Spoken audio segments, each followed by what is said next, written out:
bénissons l'Éternel notre Dieu. Nous commençons notre culte par un cantique. Jésus le roi de rois, oh, alléluia.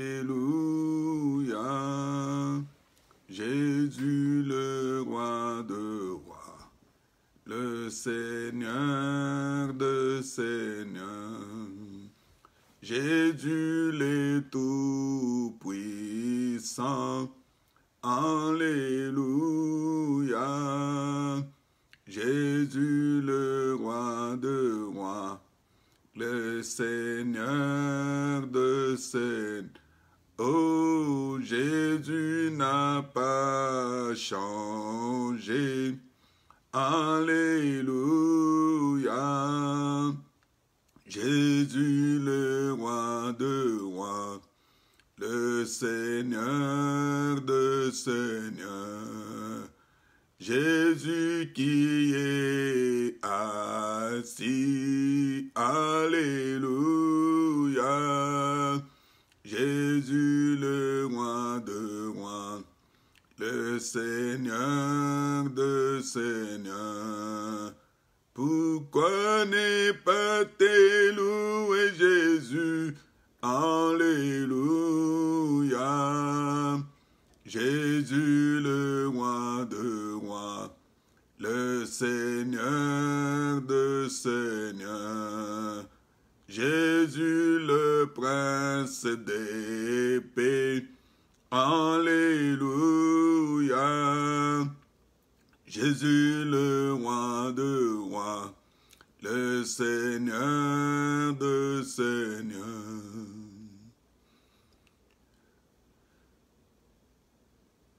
Tu es le Dieu souverain, le Créateur, le Dieu de l'éternité, le Dieu très haut.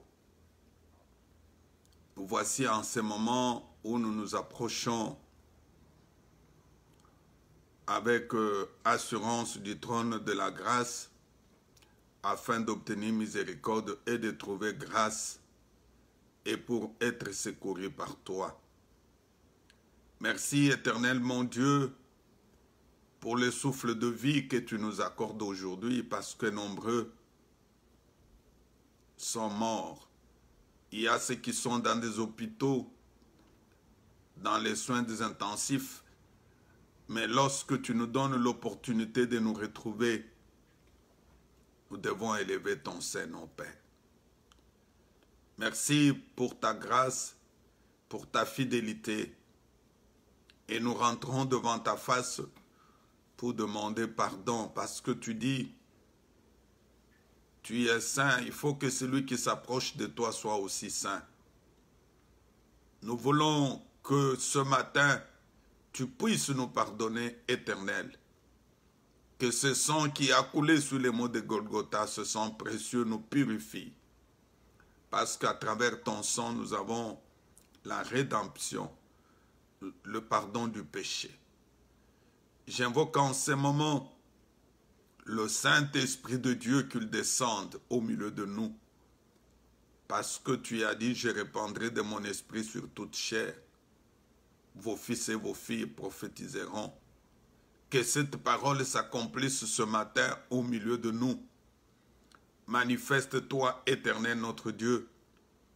Agis à cet instant. Je voudrais prendre autorité sur tout esprit qui ne confesse pas les noms de Jésus. Car il est écrit, ils te feront la guerre, mais ils ne te vaincront pas. Car je suis avec toi pour te délivrer. Et tu me rassures encore en me disant, ne crains point, je suis avec toi. Ce matin, je chasse tout esprit qui ne confesse pas les noms de Jésus-Christ. Envoûtement, distraction, dispersion de pensée, tout esprit de mort, je l'envoie dans le lieu aride au nom de Jésus-Christ. Accompagne-nous du début jusqu'à la fin de cette prédication. Au nom de notre Seigneur Jésus-Christ. Amen. Que mon Dieu vous bénisse. Nous continuons avec notre enseignement sur les désirs de la chair, que nous avons appelé autrement les œuvres de la chair, qui peuvent nous empêcher de ne pas hériter le royaume de Dieu. Si Christ nous trouve dans ces désirs de la chair, bien-aimés, nous ne serons pas enlevés. C'est ainsi que nous prêchons sur les œuvres de la chair. Toi qui me suis, j'aimerais encore aujourd'hui que tu sois attentif parce que nous parlons sur un désir qui est très très important. Lisons les Écritures dans le livre de 1 Corinthiens chapitre 6. 1 Corinthiens chapitre 6 et le verset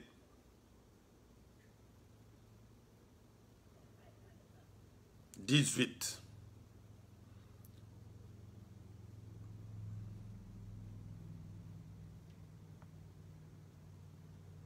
La parole de Dieu dit ceci.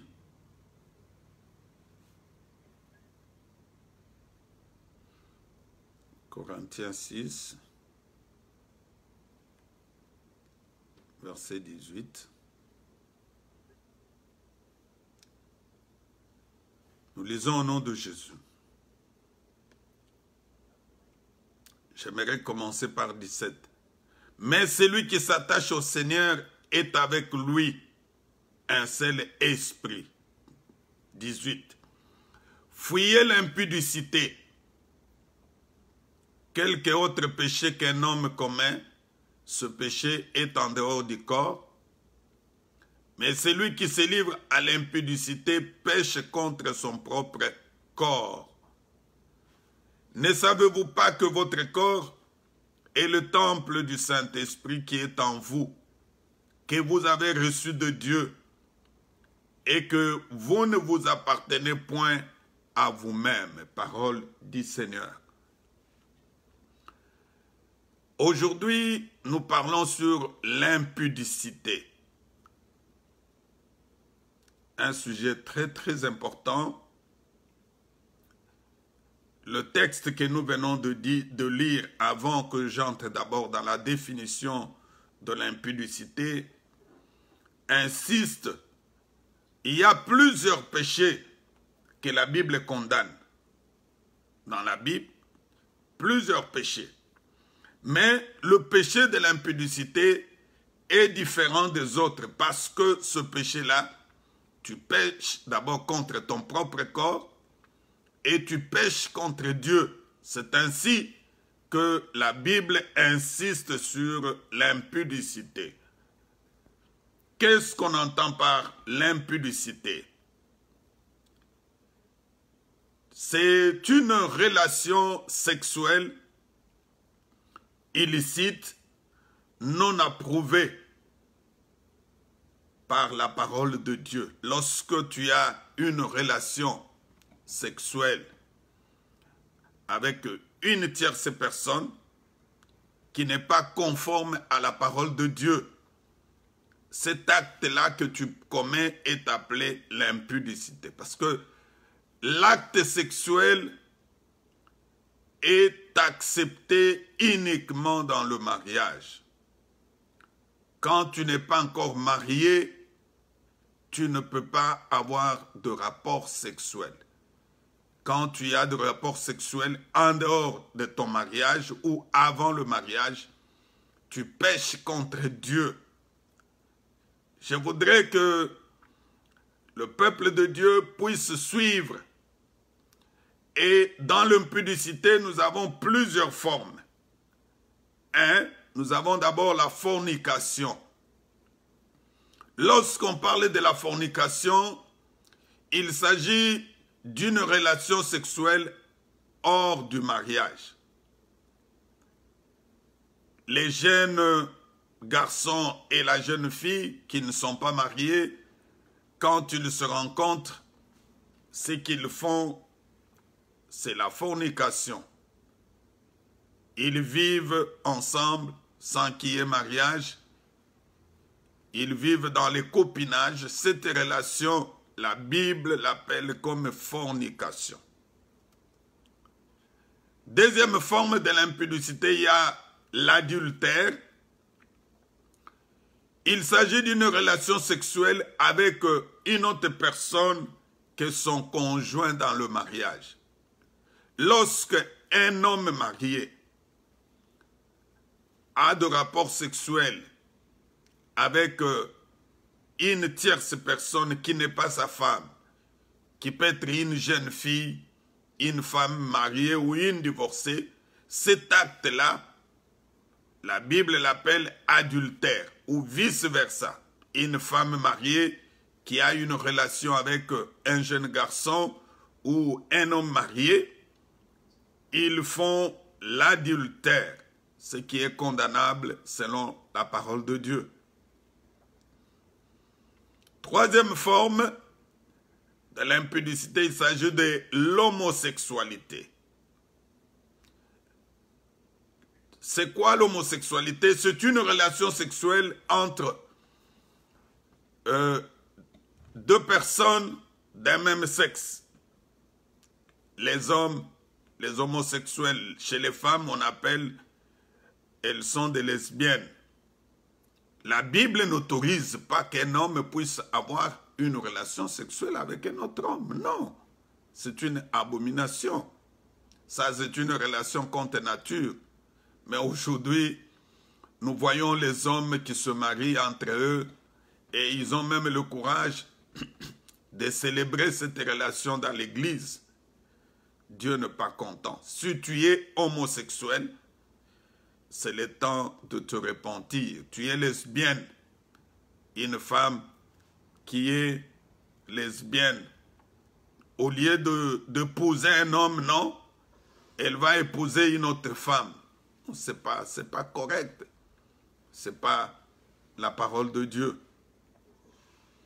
Il y a aussi, toujours dans les différentes formes de l'impudicité, il y a l'inceste.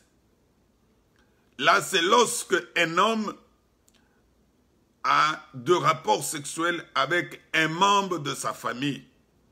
Un papa qui couche avec sa fille, sa cousine, sa tante, sa nièce. Une maman qui couche avec son fils, son neveu, son oncle. Et cet acte-là est condamnable dans la parole de Dieu. Ce que vous faites, c'est de l'inceste. Un homme qui prend la femme de son oncle. J'aimerais qu'on lise un peu ça dans 1 Corinthiens chapitre 5. Et tu écoutes ce que l'apôtre Paul dit. 1 Corinthiens chapitre 5 à partir de verset 1. Nous lisons au nom de Jésus. On entend dire généralement qu'il y a parmi vous de l'impudicité. Et une impudicité telle qu'elle ne se rencontre pas chez les païens, au point que l'un de vous a la femme de son père. Au point que l'un de vous a la femme de son père. Ici, c'est dans l'église de Corinthe. Paul a trouvé dans cette église les soi-disant frères qui vivent dans l'impudicité. Un jeune garçon qui prend la femme de son père, il couche avec. Une abomination devant Dieu. Et c'est ainsi que l'apôtre Paul devrait censurer sur les désordres qui étaient dans cette église. Il dit, j'ai trouvé l'impudicité telle qu'on ne le trouve pas chez les païens. Aujourd'hui, même dans l'église, il y a l'impudicité. Tu trouves des frères et des sœurs qui prient ensemble, vivent dans l'impudicité. Les choristes, le pasteur qui prend les jeunes filles, qui prend les femmes d'autrui. Non, ça c'est une abomination. Une église qui vit dans l'impudicité, l'Éternel n'est pas, l'Esprit de Dieu n'est pas là.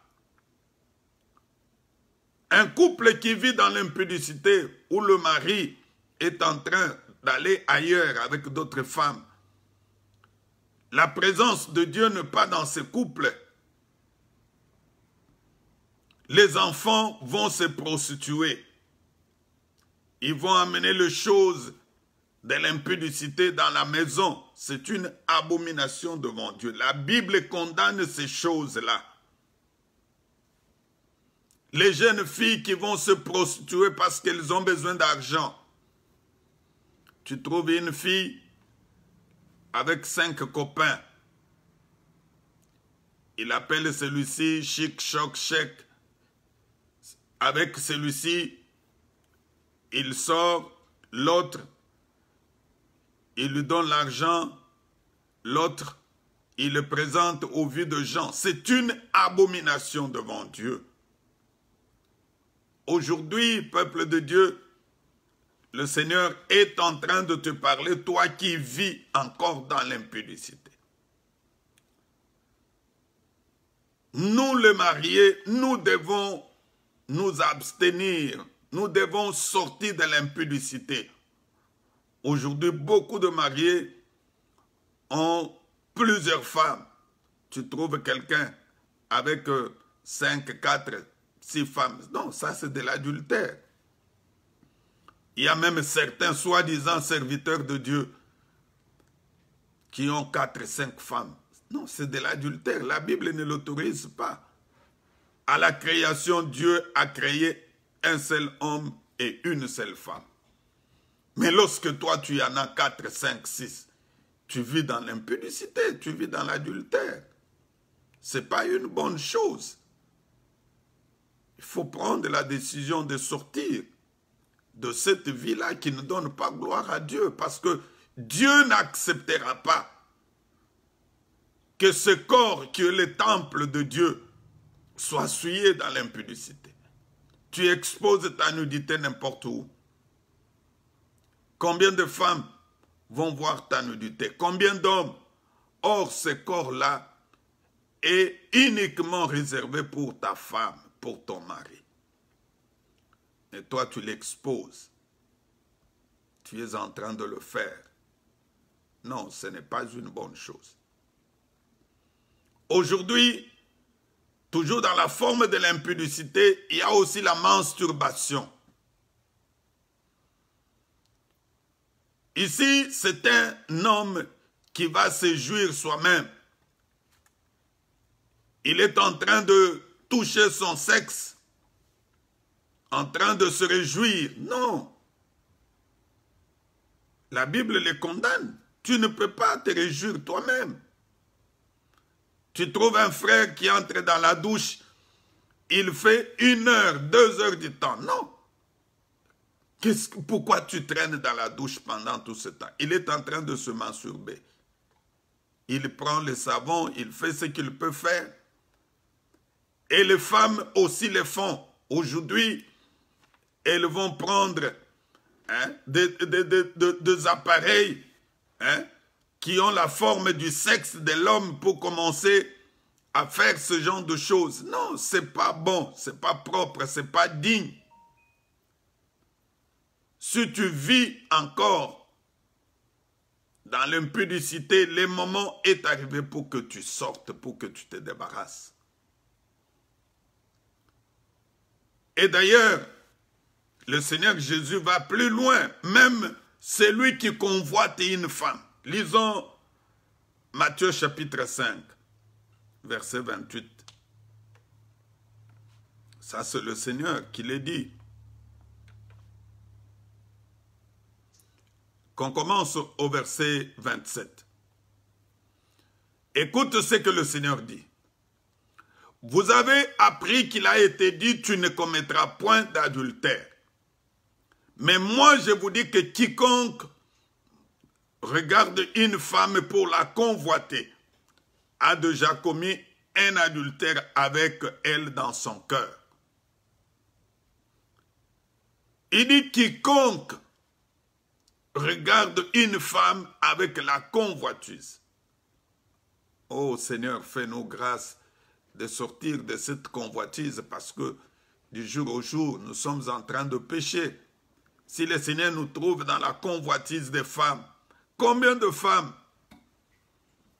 et tu es en train de convoiter par jour. Quand tu vois une noire, tu la convoites, une blanche. Non. Un enfant de Dieu doit être délivré de l'impudicité, doit sortir de l'impudicité, de l'adultère. C'est un péché qui détruit notre relation avec Dieu, un péché qui détruit notre corps. Quand tu livres ton corps à l'impudicité, le Saint-Esprit ne peut pas y habiter. Le Saint-Esprit n'habite pas dans ce qui est impur. L'Église du Seigneur aujourd'hui est détruite à cause de ce péché.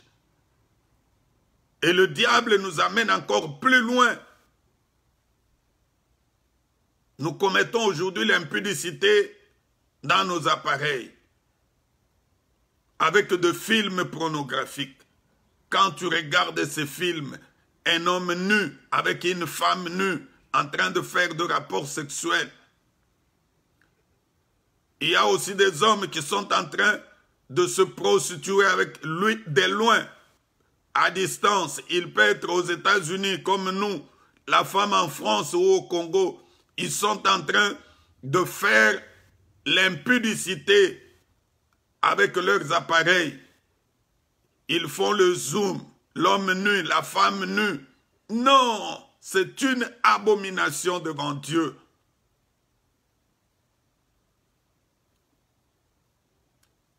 L'acte sexuel est une bénédiction qui vient de la part de Dieu. C'est une bénédiction lorsqu'on le fait dans le mariage entre l'homme et la femme. Aujourd'hui, le monde est en train d'accepter des choses. Tu vois un jeune garçon, une jeune fille, le jeune garçon ne s'est même pas présenté dans la famille de la femme, il n'a même pas versé la dot, ils vivent ensemble. Les parents de la fille au courant, du garçon au courant, non, c'est pas correct. Et on le dit, c'est comme cela qu'on vit ici. La parole de Dieu n'a pas de limites. Ce qui est prêché en Afrique est prêché en Europe, en Amérique, en Asie, en Océanie. Nous n'allons pas changer la parole de Dieu pour dire parce que nous sommes aux États-Unis, ici on accepte qu'un jeune garçon et une fille vivent d'abord ensemble. Non! Il y a des chrétiens qui se marient convenablement selon la parole de Dieu. Même si vous êtes fiancé, vous ne devez pas avoir de rapport sexuel avant le mariage. Quand vous le faites, vous introduisez déjà l'esprit d'impudicité dans votre mariage. Et c'est ainsi quand les gens se marient, 2 ou 3 jours après, l'homme habitué à l'impudicité va commencer à chercher d'autres femmes ailleurs. Tout comme la femme aussi le fait. Nous devons éviter l'impudicité. Comment réagir face à l'impudicité? Parce que c'est très très important. La parole de Dieu nous recommande dans le verset qu'on venait de lire de fuir. Il faut fuir l'impudicité. La seule solution, c'est de fuir. Personne ne peut dire que moi je suis rempli du Saint-Esprit. Non. Si l'apôtre Paul dit de fuir, c'est fuir. C'est en fuyant l'impudicité qu'on peut s'échapper de ce péché-là. On fuit l'impudicité de quelle manière? En mettant fin aux mauvaises fréquentations. Si je sais que dans ce milieu-là, une fois que je me retrouve, je dois tomber dans l'impudicité. Quand je me retrouve avec cette fille, avec ce garçon, automatiquement, je couche avec lui. Je dois me séparer avec lui. Je ne dois pas le rencontrer. Il faut l'éviter. Et il faut avoir le courage de dire à l'autre que cette vie que nous menons, c'est une vie d'impudicité. Le Seigneur n'est pas content.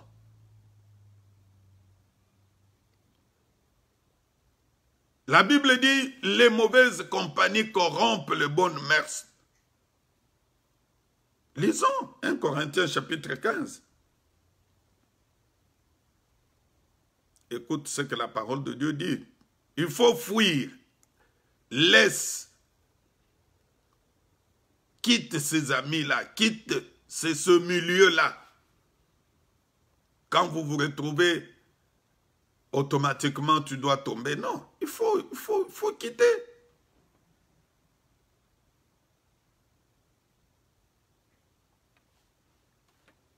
Il faut quitter, bien-aimé. Les mauvaises compagnies corrompent les bonnes mœurs. Quand tu vis dans le péché, effectivement, le Seigneur n'est pas avec toi. Même si cet ami-là, chaque fois qu'on se retrouve avec lui, il me donne de l'argent. Mais quand je sais qu'en se retrouvant avec lui, fin de fin, je vais tomber dans l'impudicité. Il faut que je me sépare avec lui. Quel rapport y a-t-il entre la lumière et l'obscurité? Tu es chrétien, tu te dis chrétien, mais tu es toujours dans les milieux de païens. Les gens qui ont des causeries qui ne donnent pas gloire à Dieu, qui ne parlent que des femmes, des hommes. Comment dois-je avoir cet homme? Non. Il faut te discipliner. Il faut discipliner ton corps. Il faut discipliner tes yeux. Qu'est-ce que tu dois regarder? Qu'est-ce que tu ne dois pas regarder?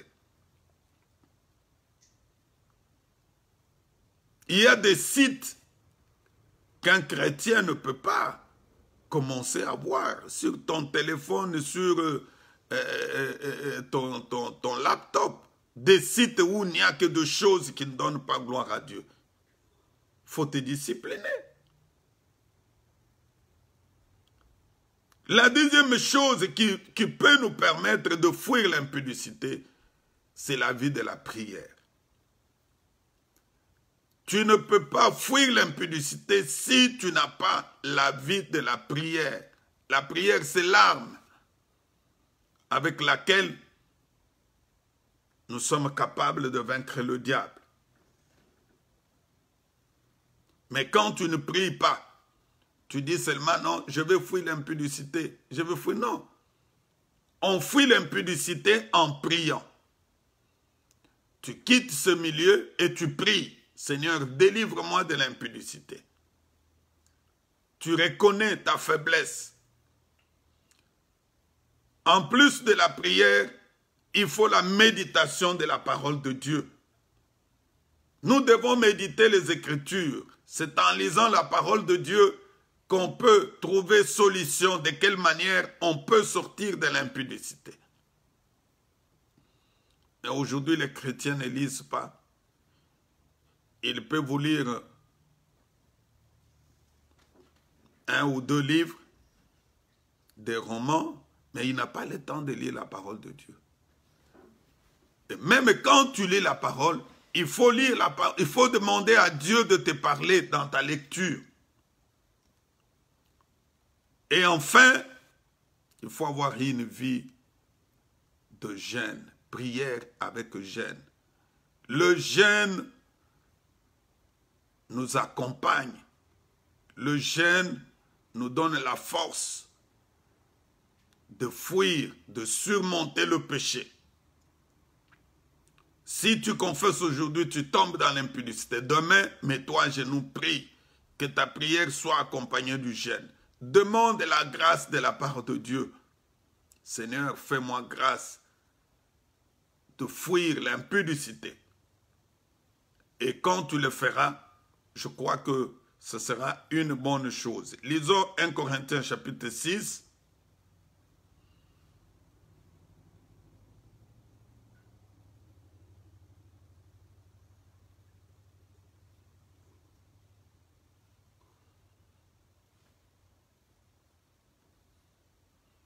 À partir de verset 9.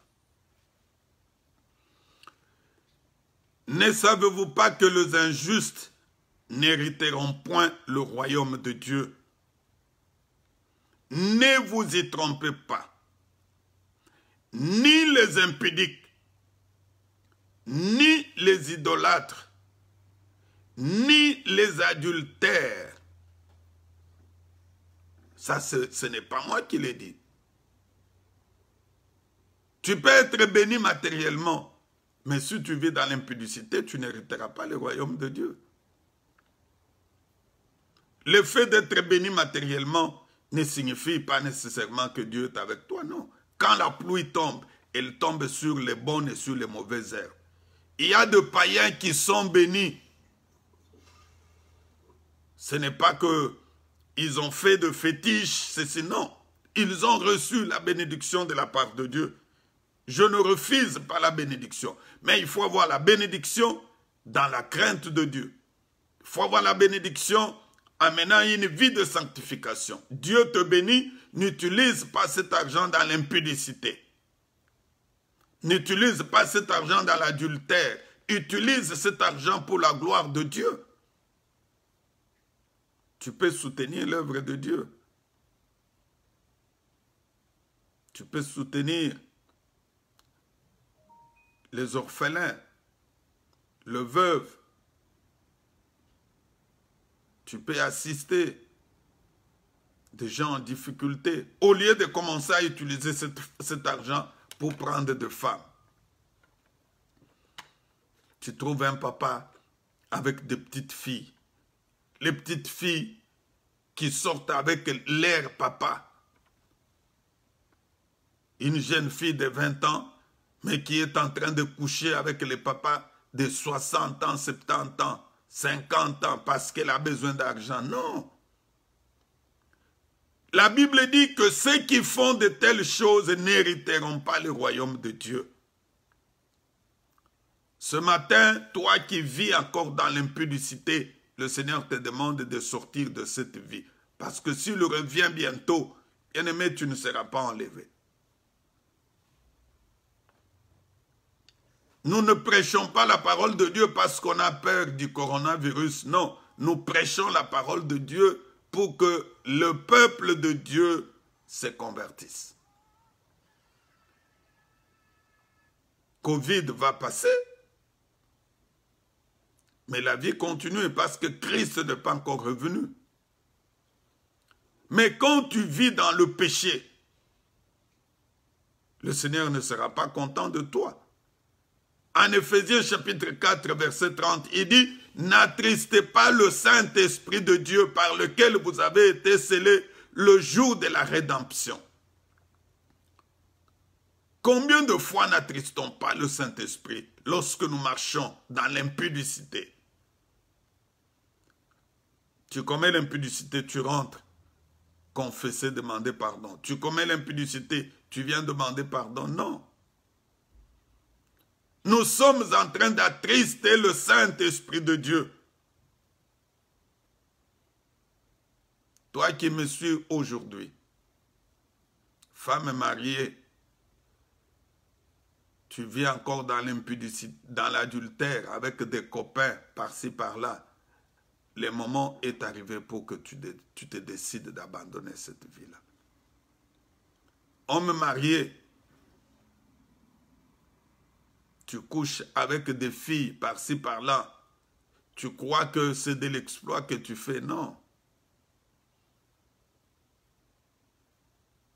Le Seigneur te demande de te repentir. Il dit, si tu entends ma voix, n'endurcis pas ton cœur. Tu trouves que c'est une opportunité d'utiliser ce corps que le Seigneur t'a donné pour te prostituer. Ta mission, c'est toujours d'envoyer des messages à des hommes. Quand tu vois un homme sur les réseaux sociaux, tu commences à lui envoyer des messages dans de mauvaises intentions. Non. Abandonne cette vie-là. Tu vois une fille sur les réseaux sociaux, une fois que tu la demandes, tu lui fais une demande d'amitié dès qu'elle accepte. Puis envoie-moi ton numéro de WhatsApp. Dans tout ça, l'objectif c'est quoi? Si c'est pour prêcher la parole de Dieu, autant mieux. Mais si c'est pour vivre dans l'impudicité, ça ne sert à rien. Aujourd'hui, le Seigneur veut que nous puissions abandonner la vie de l'impudicité. incline ta tête, je veux prier avec toi. Père, merci. Merci parce que ce matin, tu nous as parlé sur l'impudicité. Si Sodome et Gomorrhe ont été brûlés, c'est à cause de la vue du péché. C'est parce que le péché était monté vers toi. C'est ainsi que tu avais pris la décision de détruire Sodome et Gomorrhe. Aujourd'hui, nous vivons la même situation. Je voudrais que mon frère, ma soeur, qui m'a suivi ce matin, se décide d'abandonner cette vie, de se repentir sincèrement. Parce que nous ne savons pas le jour ni l'heure où tu vas revenir. Merci pour cette parole. Sois loué, sois glorifié. Au nom de notre Seigneur Jésus-Christ. Amen. Merci, bien-aimés. Nous serons là le mercredi, le vendredi à la même heure. Tu peux t'abonner sur notre chaîne YouTube, Cité de la Gloire de Dieu TV. Et tu peux aussi inviter d'autres bien-aimés pour que nous soyons vraiment nombreux. Que mon Seigneur vous bénisse. Amen.